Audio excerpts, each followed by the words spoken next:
오늘은 사순절 네 번째 주일입니다. 그래서 우리 예수님의 마지막 21시간 그 고난의 행적을 먼저 한번 살펴보겠습니다. 예수님께서는요, 목요일 날 밤 6시에서 9시에 제자들과 함께 최후의 만찬을 하십니다. 거기에서 이제 제자들의 발을 씻기시고 또 성례전을 제정하십니다. 그 식사가 마치고 나서 목요일 밤 10시에서 12시에 겟세마네 동산으로 향해서 거기에서 피땀 흘리며 기도하십니다. 그리고 이제 금요일 밤이죠. 밤 0시가 되니까 가룟 유다와 또 대제사장들이 보낸 하속들이 와서 거기에 예수님이 그 겟세마네 동산에서 붙잡히십니다. 체포되셔가지고 그 금요일날 새벽 1시에서 3시까지 그 당시에 대제사장이었던 가야바와 또 장인이었던 안나스에게 가서 신문을 받습니다. 사내들의 공회원이 그 밤중에 소집된 거예요. 원래 사내들의 공회원이 밤에 소집되지 않습니다. 해가 떨어지면 그들은 재판을 하다가도 다음날로 연기가 되는데 그날 저녁에 다 모집이 돼가지고 그들이 이제 종교재판을 하는 것이죠. 그래서 그들이 종교재판을 내는 결론이 뭐냐? 이 사람은 자기가 하나님의 아들이었다고 하고 성전을 모독했기 때문에 신성 모독죄로 이 사람은 사형에 해당한다는 거예요. 그런데 자기들에게는 사형을 내릴 권한이 없다는 것이죠. 그 당시에 로마가 그 유대 나라를 지배하고 있기 때문에 그래서 예수님을 죽이기 위해서 그 금요일 날 새벽에 3시에 그 당시에 총독 빌라도에게 그 관저로 예수님을 끌고 갑니다. 그래서 총독 빌라도에게 가서 이 사람이 이렇게 백성들을 선동하고 이렇게 밀란을 일으키려고 하고 또 이 사람이 폭동을 하려고 한다. 그러니까 이 사람을 사형에 처해야 한다. 빌라도가 다 조사를 해봤는데도 죽일 죄목이 없는 거예요. 그때 마침 갈릴리 분보왕이었던 헤롯이 예루살렘에 와 있다는 소식이 들렸어요. 근데 빌라도는 됐다. 내가 이 사람을 거리의 책임을 떠넘겨야겠다 하고는 그 헤롯에게 그 왕에게 또 보냅니다. 그때가 새벽 4시에서 5시경이에요. 밤새도록 지금 이리저리 끌려다니는 거예요. 근데 헤롯이 딱 예수님을 만나보니까 뭔가 이렇게 대단한 분인 줄 알았는데 그렇지가 않은 거예요. 예수님 말씀도 안 하시는 거예요. 그러니까 다시 빌라도에게 다시 또 보냅니다. 그 새벽에. 그래서 금요일날 이제 오전 6시에 그때 유대인들 제사장들이 다 모여가지고 막 군중들이 모여가지고 빌라도에게 빨리 사형을 언도하십시오. 당신이 사형을 언도하자면 가이사의 충신이 아닙니다. 이 사람이 왕이라고 했는데 왜 빨리 사형을 언도하지 않습니까? 막 난리를 치는 거죠. 그때 이제 빌라도의 그 총독의 부인이 나서가지고 여보 이 사람에 대해서 가타부타 얘기하지 마라. 내가 밤에 어쩌니까 꿈에 너무나 힘들었어. 이 사람 죄가 없는 거야. 그런데 이 빌라도가요 백성들의 그 소리에 자기 총독 자리가 위험하고 소요가 일어나 버리면 안 되거든요. 군중들이 밀란이 일어날 것 같으니까 거기에서 또 머리를 쓰는 거예요. 거기에서 이제 아주 흉악범이었던 바라바라는 강도가 있었죠. 이 사람을 풀어줬구냐 예수를 풀어줬구냐 또 그러는 거예요. 백성들이 또 바라바를 풀어주라는 거예요. 이제 빌라도는 예수님을 풀어주라고 할 줄 알았어요. 예수님은 죄를 지은 게 없거든요. 근데 백성들이 바라바를 풀어주라 바라바를 풀어. 어쩔 수 없이 바라바를 풀어주고요. 이 빌라도가 거기에서 사형 원도를 내리는 겁니다. 십자가형을 내려. 그래가지고 이제 예수님께서 금요일 날 오전 6시에 새벽 6시에 사형 언도를 받고 어디로 끌려가시느냐. 그 당시에 로마 군인들이 주둔하고 있는 장군의 천막이라는 브라이도리온이라는 뜰이 있어요.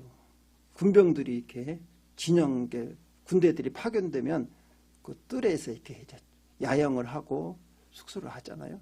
거기에 가서 채찍에 맞습니다. 우리 요한복음 19장 1절 2절을 같이 한번 읽어보겠습니다. 이에 빌라도가 예수를 때려다가 채찍질하더라. 군인들이 가시나무에 관을 엮어 그의 머리에 씌우고 자색옷을 입히고 그랬습니다. 여러분, 그 당시에 채찍은요 이렇게 생겼어요. 여러분, 예수님 채찍에 지금 맞으시는데 가죽끈에다가 쇠붙이하고 뼈조각을 달아가지고, 짐승의 뼈조각들 있잖아요. 아주 날카롭잖아요. 그걸 가지고 예수님을 저기다 그 돌에다 묶어놓고는 내리치는 거죠. 그러니까요, 뼈조각이나 쇠조각이 살에 박힌다고요. 박히면 잡아서 땡겨버리는 거예요. 그러면 살점이 막 팍 떨어져 나가는 것이죠. 얼굴이고 뭐고 막 다 완전 만신창이가 돼버려요. 그래서 예수님이 이 채찍에, 원래는 유대인들은 채찍질하면 40대를 안 때려요. 40대 때리면 죽어버리니까. 그래서 39대만 때려야 돼요. 근데 예수님은 그때 채찍을 맞아 여기에서 반 죽으신 거예요. 반 죽으신 거예요. 이 채찍에 맞으면서요. 성경은 이렇게 예수님께서 채찍에 맞은 이유가 있다는 거예요. 그게 뭐냐? 내가 채찍에 맞음으로 너희가 나음을 입었다. 우리의 질병을 치유하시기 위해서 주님께서는 이처럼 온 몸에 채찍에, 우리가 병들면 얼마나 몸이 아프고 쑤십니까? 그걸 감당하시기 위해서, 우리의 질병을 치유하기 위해서 예수님께서 저 채찍에 맞으셨다는 것이죠. 그래갖고 요세푸스 그 학자는 이 얘기를 해요. 예수님이 얼마나 채찍을 많이 맞았는가, 이 속에 있는 장기가, 살이 다 뜯겨갖고 장기가 다 보일 정도로, 오장육부가 다 보일 정도로 거기서 다 찢겨갖고 찢어졌다는 것이죠.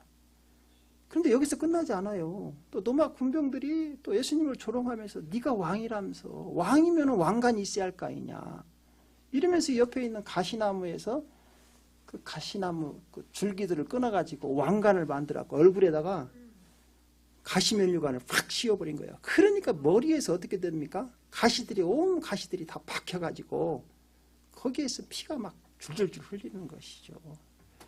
이렇게 피투성이가 되고 나서요, 이제 한 2시간 동안 채찍에 맞고 조롱을 당하다가 이제 예수님께서 금요일 오전 8시에 십자가를 미고, 이 십자가의 무게는 자기 몸무게의 1.5배가 해당돼요. 그러니까 예수님이 아무리 십자가가 가벼워도 약 90kg 이상 나가는 통나무죠. 그렇게 전향내에 끌려다니면서 신문받고 채찍에 맞아갖고 반 죽음 상태에서 그 무거운 십자가를 지고 이제 800m 떨어진 골고다로 향해서 가시는 거예요. 가다가 계속 넘어지고 쓰러지죠. 안 그렇겠습니까, 여러분? 그 무거운 것을 끌고 가는 것이죠. 골고다 언덕으로. 그래서 이제 골고다에 딱 도착을 합니다. 그때 이제 오전 9시가 되죠. 거기에서 이제 십자가형을 못을 박히죠. 거기에 십자가를 달리는 거예요. 그래서 예수님이 그 재판장에서부터, 빌라도의 그 재판장에서부터 예수님이 그 걸어가신 길, 그걸 라틴어로는 비아 돌로로사다. 이걸 우리말로 해석하면 십자가의 길, 고난의 길이다. 그래서 지금도 여러분 성지순례 가면 그 길이 있습니다. 표시가 다 되어 있어요. 예수님이 재판 받을 때부터 14곳을 표시를 해가지고 십자가에 달려서 돌아가시고 그 무덤까지, 무덤에 묻히실 때까지 14군데를 지금은 다 이렇게 성지화 시켜가지고 우리가 이제 성지순례 가면 예수님이 걸어가셨던 고난의 길을 우리가 알 수 있습니다. 그때 이제 예수님께서 금요일 날 이제 오후 6시간 십자가에 못 박혀 돌아가시면서 그 여러분 얼마나 그 피를 많이 흘리셨겠어요. 그 몸에 있는 물도 다 쏟아져 버리고 그 십자가에서 그 뜨거운데 그 매달려 있어서 줄줄 흘리시니까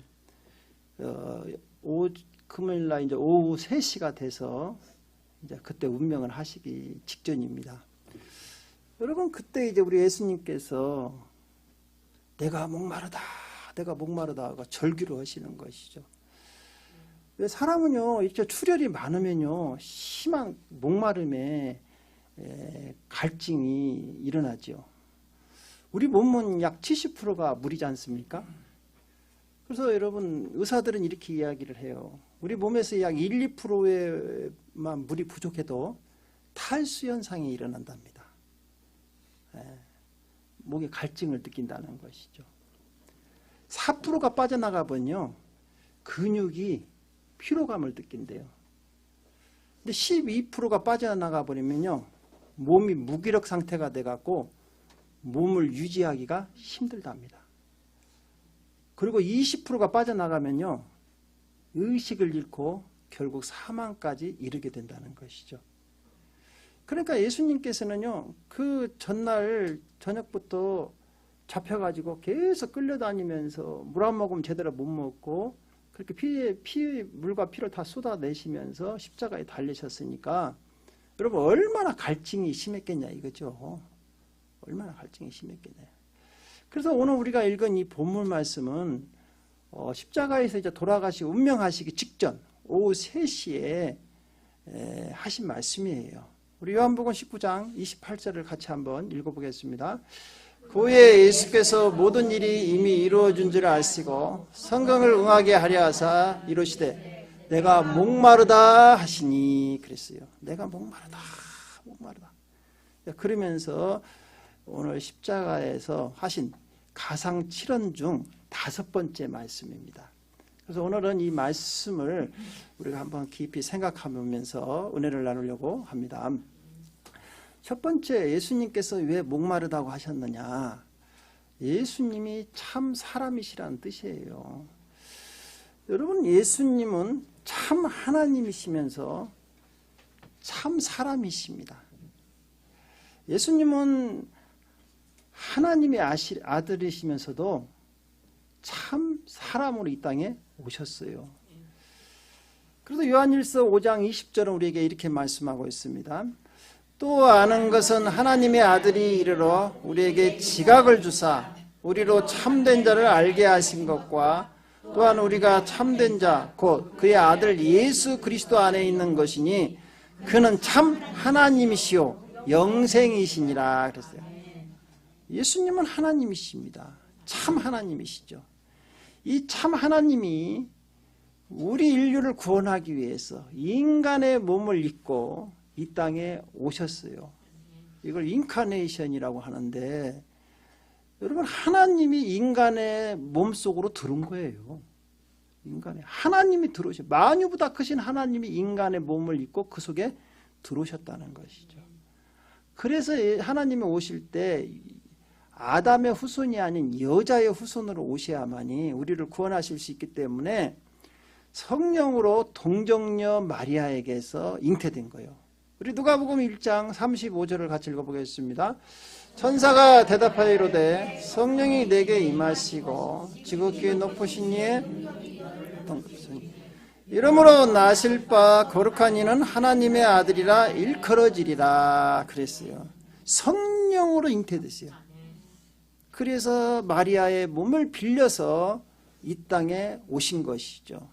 그래서 빌립보서 2장 6절에서 8절은 이렇게 설명을 하고 있습니다. 같이 한번 읽어보겠습니다. 그는 근본 하나님의 본체시나 하나님과 동등됨을 취할 것으로 여기지 아니하시고 오히려 자기를 비워 종의 형체를 가지사 사람들과 같이 되셨고 사람의 모양으로 나타나사 자기를 낮추시고 죽기까지 복종하셨으니 그 십자가에 죽으심이라 그랬어요. 그러니까 예수님은 100% 하나님이시면서 100% 사람이라는 것이죠. 여러분 하나님의 특성을 갖다 신성이라고 하잖아요. 인간의 특성을 인성이라고 그래요. 근데 예수님 안에는 신성과 인성이 같이 공존하고 있어요. 이건 불가사의한 일이죠. 불가사라는 얘기죠. 어떻게 하나님이 우리가 같이 있냐 이거죠. 예. 그래서 반절이 뭐 인간이고 반절이 하나님은 그렇지 않아요. 100% 하나님이시면서 100% 인간이라는 것이죠.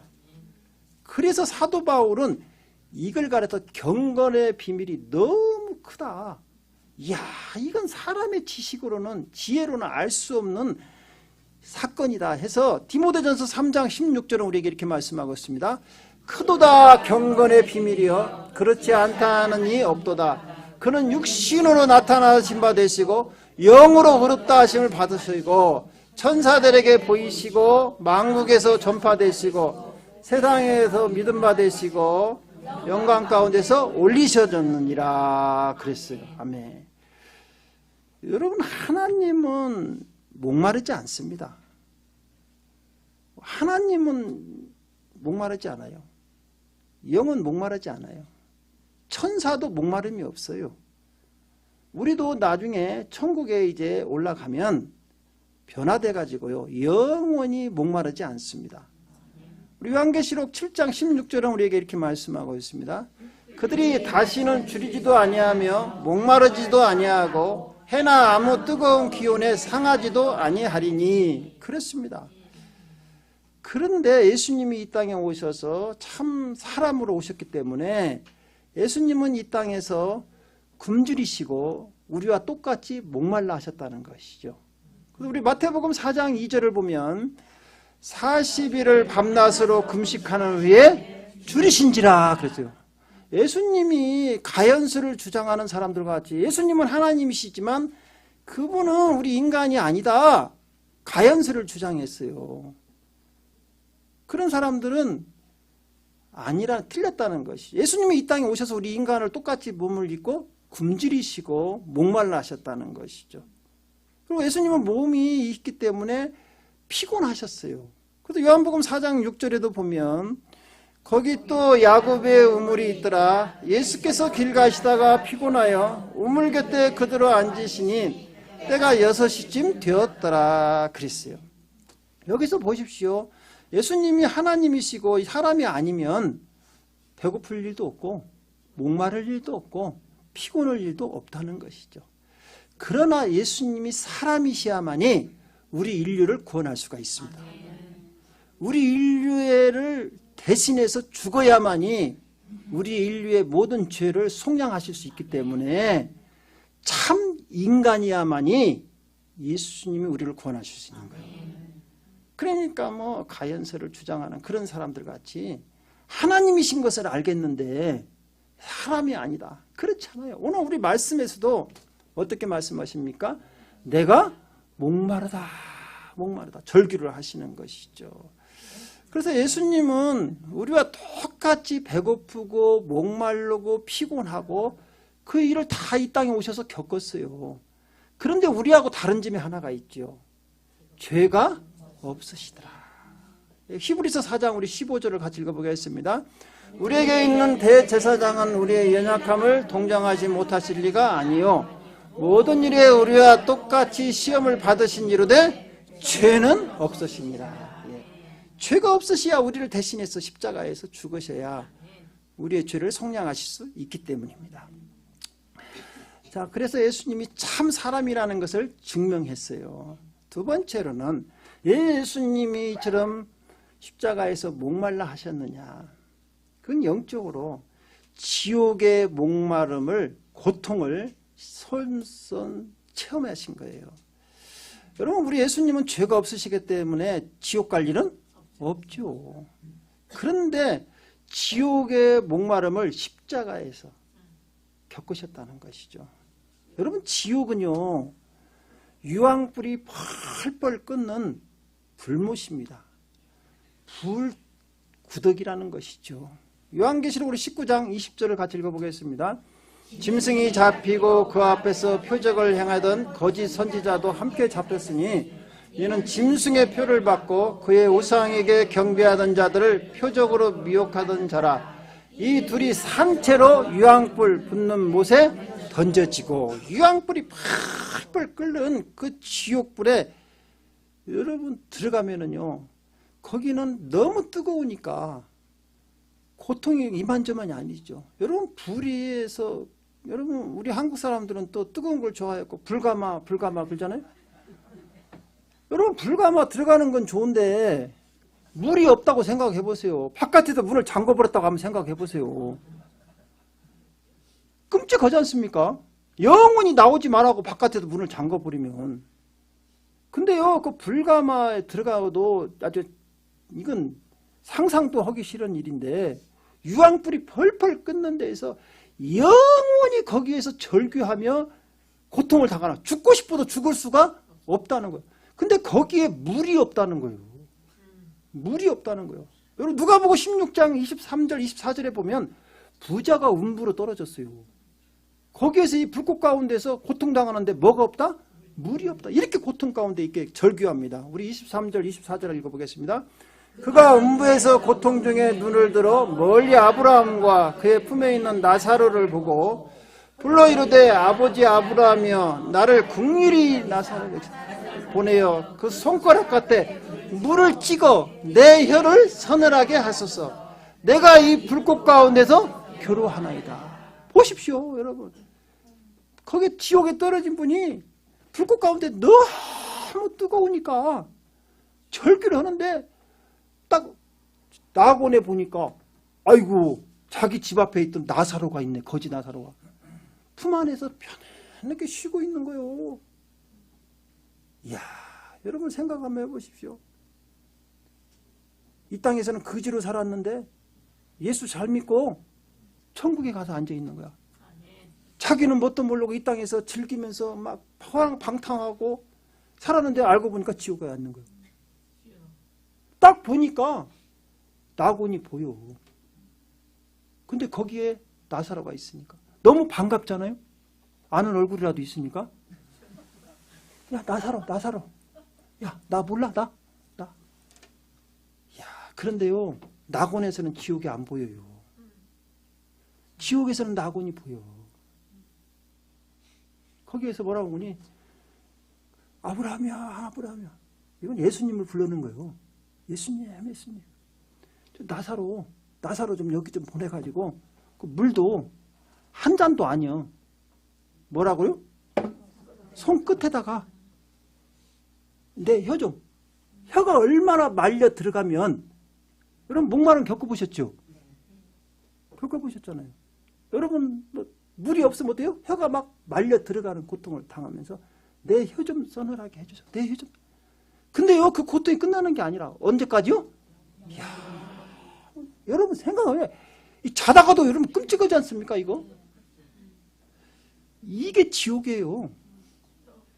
이걸 우리가 가는 것을 여기서 우리가 당해야 할 고통을 예수님이 대신 지금 당하고 있는 거라는 것이죠. 그러면서 예수님이 십자가상에서요 입이 천장이 달라붙었다. 고통 중에서 목마르다. 우리 시편 22편 15절을 같이 읽어보겠습니다. 내 힘이 말라 질그로 조각 같고 내 혀가 입천장에 붙었나이다. 그래서 또 나를 죽이며 진토 속에 두셨나이다. 그렇죠. 죄가 없으신 예수님께서 지옥 고통을 지금 당하고 있는 거예요. 그 이유가 뭐냐? 우리가 지옥에 가서 당해야 할 고통을 대신 지금 당하고 있다는 것이죠. 사랑하는 성도 여러분, 예수 잘 믿으시기 바랍니다. 예수님 붙잡으시기 바랍니다. 그러면 우리는 지옥은 가지 않아요. 우리를 지옥에서 건져내기 위해서, 지옥의 그 고통에서 우리를 해방시키기 위해서 예수님이 그 고통을 지금 당하고 있다는 것이죠. 그렇습니다. 이제 마지막으로 예수님은 이제 십자가에서 죽으셨다가 다 부활하셨습니다. 그리고 하나님 우편에 지금도 앉아 계신 걸 믿습니다. 그래서 예수님께서는 이렇게 말씀하세요. 누구든지 목마른 자는 다 내게로 와라. 내가 너희들에게 쉬게 하고 영생수를 주겠다. 그렇게 말씀하십니다. 여러분 사람은 누구나 목마름이 있습니다. 뭐 우리가 육체적으로 갈증도 있을 뿐더러 그것도 목마름이죠. 또 우리가 뭔가를 자꾸 추구하잖아요. 여러분 돈에 대한 목마름도 있어요. 돈을 벌으면 목마름이 해결될 것 같아요? 계속 그냥 없으나 있으나 똑같아요. 목마름이. 그죠? 과거에 100만 원 있을 때는 막 굉장히 기쁘잖아요. 요새 1000불이 있어도 별로 안 급해요. 그렇죠? 10만 불이 있는들 그것이 목마름이 해결될까요? 안 돼요. 명예도 마찬가지죠. 명예도. 공부도 마찬가지죠. 공부 뭐 대학 나오면 내가 이 정도면 됐겠다. 아닙니다. 계속 목마름이 있습니다. 권력도 마찬가지예요. 권력. 이야 국회의원만 되면 내가 그냥 원이 없겠다. 어떤 분은 국회의원이 하도 떨어지니까 자기 손녀가 태어났는데 공천이라고 이름 됐다. 얼마나 국회의원이 하고 싶었으면 공천을 못 받으니까 공천. 예? 손자 볼 때마다 공천 해가지고 그냥. 아이고. 그 권력의 맛을 들이면 목마름이 끝이 없는 거죠. 끝이 없어요. 사람은. 그래서요. 철학자 파스칼은 이렇게 말했어요. 사람은 이 세상 어떤 것으로도 채워지지 않는 한 공간이 있다는 거예요. 그것은 오직 하나님으로만 채워진다. 여러분 이 세상 다 가진다고 분들 목마름이 없을 것 같아요? 있다는 것이죠. 근데 우리의 이 목마름을 해결해 줄 수 있는 분이 누구냐? 생수의 근원이신 예수라는 것이죠. 우리 예레미야서 2장 13절을 같이 읽어보겠습니다. 내 백성이 두 가지 악을 행하였나니 곧 그들이 생수의 근원되는 나를 버린 것과 스스로 웅덩이를 판 것인데 그것은 그 물을 가두지 못할 터진 웅덩이들이라. 그렇죠. 생수의 근원이 누구냐? 예수 그리스도라는 것이죠. 그래서 예수님은 이 땅에 오셔서 우리하고 똑같이 목마름의 고통을 당하셨기 때문에 지금도 고통당하고 있는 목마른 우리들을 도울 수 있다는 것이죠. 그래서 히브리서 2장 18절은 우리에게 이렇게 말씀하십니다. 그가 시험을 받아 고난을 당하셨은지 시험받는 자들을 능히 도우실 수 있느니라 그랬습니다. 할렐루야. 예수님께서 이 땅에 계시는 동안에 여행 중에 사마리아를 여행하게 되었습니다. 그때 사마리아에 여인이 한 분이 우물가에서 만나요. 그 여인이 굉장히 목마름이 많았어요. 그 여인은요 이혼을 5번 당했어요. 얼마나 힘들게 세상을 살고 있습니까? 한 번도 아니에요. 몇 번을? 5번. 그 당시에 여러분 사회의 환경이 경제적 주도권이 남자에게 있었어요. 그래서 이혼당하면 아무것도 할 수가 없어요. 살기가 힘들어요. 그러니까 이 여인은 또 다른 남자를 또 결혼할 수밖에 없는 거예요. 요즘 같으면 그냥 남자 다 차버리고 여자가 혼자 살잖아요. 그때는 안 그랬어요. 그때는 안 그랬어요. 지금 남자들 조심해야 합니다. 여러분 아무것도 못 갖고 쫓겨납니다. 그 당시 사회가 바뀐 거예요. 사회가.